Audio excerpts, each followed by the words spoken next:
Welcome to Let Freedom Ring. As you can see, for security today, we have, I think, the most handsome security guard we've ever had on the show. So a pleasure for him to protect us from Soapy today. But my guest this week is Big Boy Rowe, Jason Rowe from the Bring It podcast. Welcome to the show. Hey, thanks, Tiny Pipes. Yeah, Glad to be here. Yeah, no, we're happy to have you. A lot of people in the softball community have been very hyped up for this episode. Overhyped. I don't know. Hopefully I can live up to it. But let's get to know you just a little bit. Where are you from? Where'd you grow up? Yeah, so I grew up down in Connecticut, just outside of Hartford, about 20 minutes northwest. Grew up down there. Moved up to New Hampshire going into my freshman year of high school, and then was in Amherst. And kind of since then, since I settled down my adult life, has kind of bounced between Connecticut and New Hampshire, and now my wife and I live in Manchester. Set up shop, and it looks like we're here for a little bit of time, so which is pretty great. So. Awesome. And so Sauhegan High School? I did 3 years at Sauhegan, and then I actually finished up my high school years in the Holderness School up in Plymouth. Oh, okay. Go Bulls. Yeah. And then I went down to University of Rhode Island to play ball down there, and then then academics happened, life happened, and we just went a couple different ways. But no, it was yeah, and then after there, I was in North Carolina for a year and then came back to the Northeast and kind of stayed here. Awesome. Yeah. Awesome. All right, now, we used to do this on the show. We'd say one thing everybody should know about you, but I just felt like it wasn't enough. So what are 3 things everybody should know about you? We know you host the podcast. That was one of my things. That was one of the 3. I don't know. I mean, I can pull off a pretty mean cartwheel. Okay. For a guy my size, I've got a lot of nimbly-bimbly moves going on here.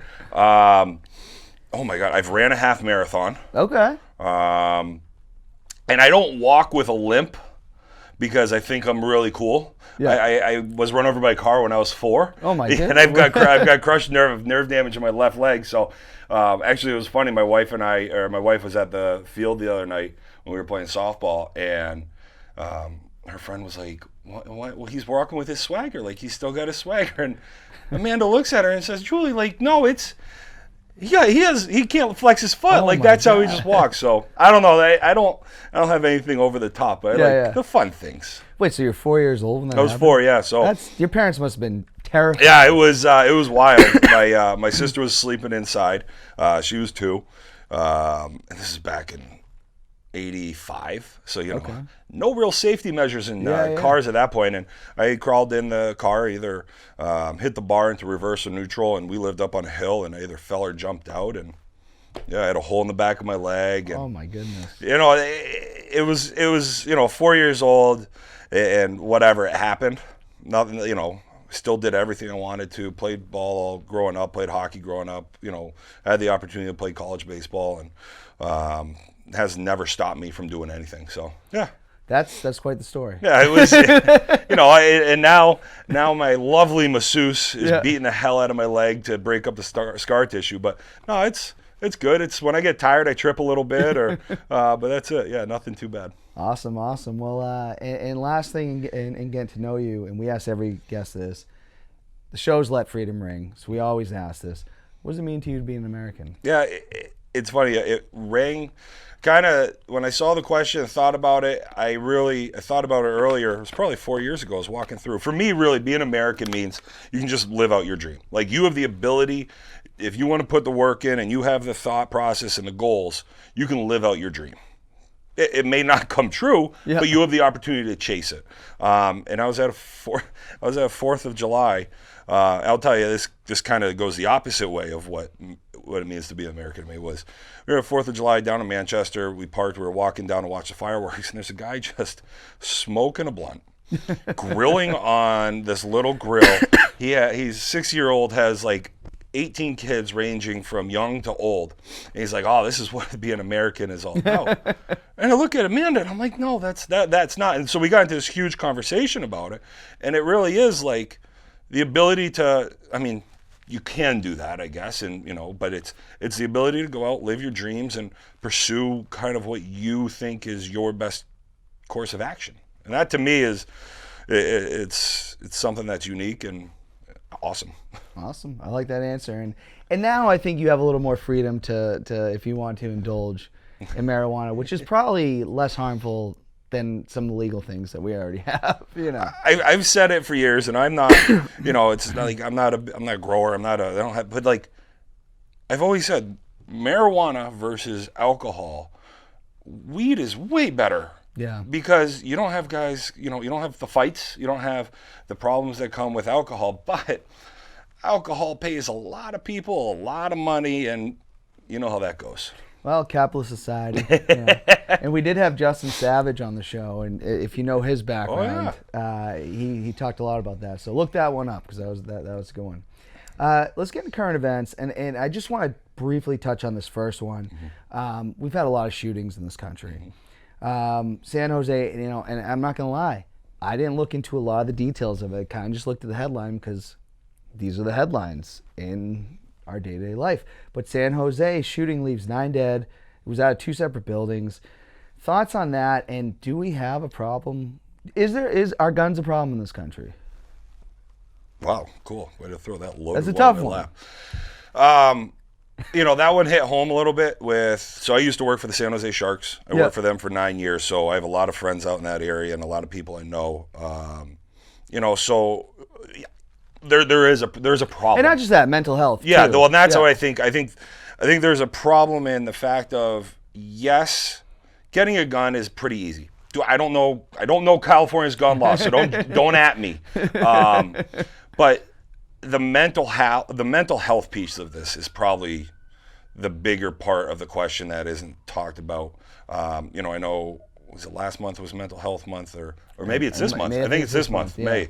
I think that's the bigger underlying thing. I think, and consistently still, the one piece of information I know is true is that there's been plenty of studies about, publicizing or promoting these types of violent crimes and these types of acts, and it's continuously on the front page. It's continuously on all the 14, 24-hour news channels, and there's some correlation there for sure. So it is it is good. It's a big headline, and the networks love to get that out there. I mean, I don't know what the answer is, and we debate that between my liberal friends, my conservative friends. I don't know what the answer is, but there's a problem. Mm-hmm. Like, I don't own a gun. Yeah. I won't. I don't know if I will or not own a gun. My wife, on the other hand, she's shot a bunch. Yeah. Just different types of families. But, my uncles, they have, so it all depends on your family, right? And how, I don't necessarily think guns are evil, because I can kill you with a bat. I can, if you want to kill somebody, I think you're going to find a way. But I think there are measures that should be taken, and I don't know, I'm sure I'll hear it shortly here, but assault rifles, do you really need one of those? I'm uncomfortable with anything that can take out a lot of people at one time. Mm-hmm. I don't think, you don't need that to kill a deer. And if you do need that, then you should probably not be a hunter. Yeah, you're a really bad hunter if you're missing that one. And I also think, because someone's like, yeah, they don't use that for hunting. Some people do. I go, doesn't that take out that's like having a shaved bat in softball. Well, there you go. Like, it's fun to, I'm sure it's fun to shoot. I'm sure, like, you get one of these big 50 cals too that you're never really going to have. Yeah. I'm sure they're just fun to shoot. Yeah. Just like, I've never swung a shaved bat, but that sounds like fun because I'd love to just see a ball get launched. Yeah. But that's it, is, you know, there is some enjoyment in that piece, but, you know, I don't know. What's the regulation? How do you regulate everything? And I think the underlying piece is there should be certain checks done. You're still going to be able to get them on the black market, just like any drug or anything that is illegal, you're going to be able to get. But I think the mental health piece is something that's probably gaining more steam and needs to continue to keep getting more steam. And I think the big thing, too, is we get so emotionally upset with these debates from one side or another. We need to be able to, like, sit down and be like, what? Something's up. Mm-hmm. Something's up, and we need to figure it out. And I think sometimes that's an issue that we have. I was talking to somebody I work with. You know, I work for a company that's based in the UK, and we're split 50-50, you know, half Americans or North Americans and half UK. And I'm like, you can't talk politics with anybody anymore because we are such a polarized nation now. Or maybe it's just the vocal people or the polarized sides. you should be able to sit down and have a conversation and walk around and say, that's the only way you're going to be able to know another side. Hey, I don't agree with you. Why do you think this way, and why should I maybe consider something else? No, I totally agree with that. And, that's a big piece of our show, because I do get a lot of guests that are like, I won't talk politics with you. Like, I'll come on your show, but I ain't doing that. And I say, okay, that's fine, because I'm not going to put anybody's feet to the fire, which brings us kind of into politics. Just, I don't think either one of these are really that hot button topics this week. But Donald Trump accused by, I don't know if you remember Arlen Specter, the senator, really went in, he was very upset about the Eagles losing the Super Bowl. Spygate came out in 2007, so he really wanted a serious investigation. Now Trump is being accused of trying to pay Arlen Specter at the time, good friend of Robert Kraft. Is this just like a slow news day? I was saying this to Remedy Softball, Jim, because he sent it to me, and I said, "Is slow news day like that?" Should we care? Do we? I mean, just for the entertainment piece of it alone, do we just miss Trump a little bit in office? Just for the constant, what's he saying now? Yeah. I heard it quickly. I don't know. I don't even know. It's got to be a slow one. Yeah. That's it. What? It's the weekend before Memorial Day. Isn't that something like, hey, maybe if this is true, somebody's getting out in front of it. Let's just sweep it under the rug a little bit before 3-day weekend. Everybody goes out and has a weekend. Yeah, I don't know. Is it just hey, keep the Patriots in it just was very bizarre. So when I actually looked it up, I was like, okay, this is an article that a lot of news sources are covering, and I go, he wasn't president then. No. And I don't think I still don't believe he's that rich. So that investigation, though, the fact that there was actually money spent by Congress on a Super Bowl championship is absolutely, that one blew my mind back in the day. I remember seeing that and I lost it. I'm going to say this right in the camera, Justin. Spygate, Deflategate, crap. Especially Deflategate. That was the biggest fraudulent news story ever. ESPN, I've never been a fan of ESPN since. I jumped off that bandwagon a while ago. Yeah, and you know what? When Stuart Scott passed away, I said, that's I know Kenny Mayne just retired. He was amazing. Yeah. When Stuart Scott passed, that hurt. That was, that was hurt. Tough. That was our childhood, at least my childhood. Yep. You're only a couple years older than me. When he'd be more hardcore than the new Wu-Tang album. He was great. The best. Last thing just going on. China now, maybe COVID was created in a lab. I know this has been talked about a lot, but there's some things that went on in November of 2019. Even now, Dr. Fauci, the good doctor, is saying he agrees there should be an investigation. I don't think that's a political thing to me. No. I don't know. No, but here's the thing. So many people have stopped listening to him. They're going to be like, yeah, whatever at this point. But I don't know. I'm a big Brad Thor fan when it comes to, he's an author, writes a lot of Black Ops type stuff. And boy, this whole COVID thing really rings really true to a couple of his books about biological warfare. I don't know. I don't do enough research to really pull together a conspiracy theory, but some people made some money. I'm definitely cool with an investigation, and you're talking about an overpopulated country, and there are a lot of people, the conspiracy theory people, that do believe they were trying to take out the weakest of their population. It's a communist country. They're not really known for their great human rights to begin with. No, that part of the world is not. Well, it's funny. Now that you say that, you think back on when this all started. I used to listen to, what is it? The Daily, New York Times, The Daily. Yeah. And I stopped because started getting a little too depressed back in about real early COVID time. I'm like, enough. I can't listen to this depressing stuff. But they were taking people that were speaking out about this and raising flags about it being created or XYZ. Put them in camps or arresting them, and I mean it's just. You still wonder about that original doctor, who was I think my age, and it said he died from COVID.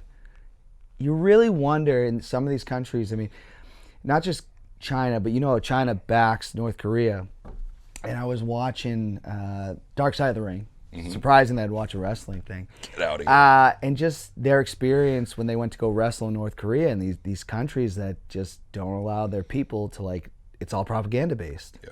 You know, so I would say this should be investigated. Will we ever really know?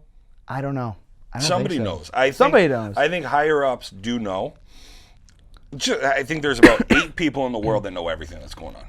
Yeah. They control everything going on. No, but I think somebody knows. I think there should be. Will you ever get to be at that point where you actually know what happened?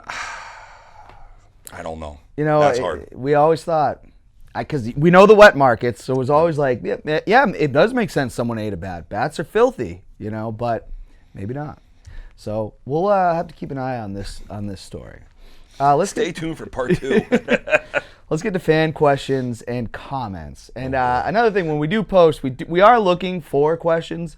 We do get sometimes more comments. But Remedy Softball, Jim Cubia, I think it's Jim. I'm sorry. I talk to Jim on a daily basis. How did things go with Buckley's last night? I don't know. At least my coach could count. The issue NHI with had the a book? forfeit.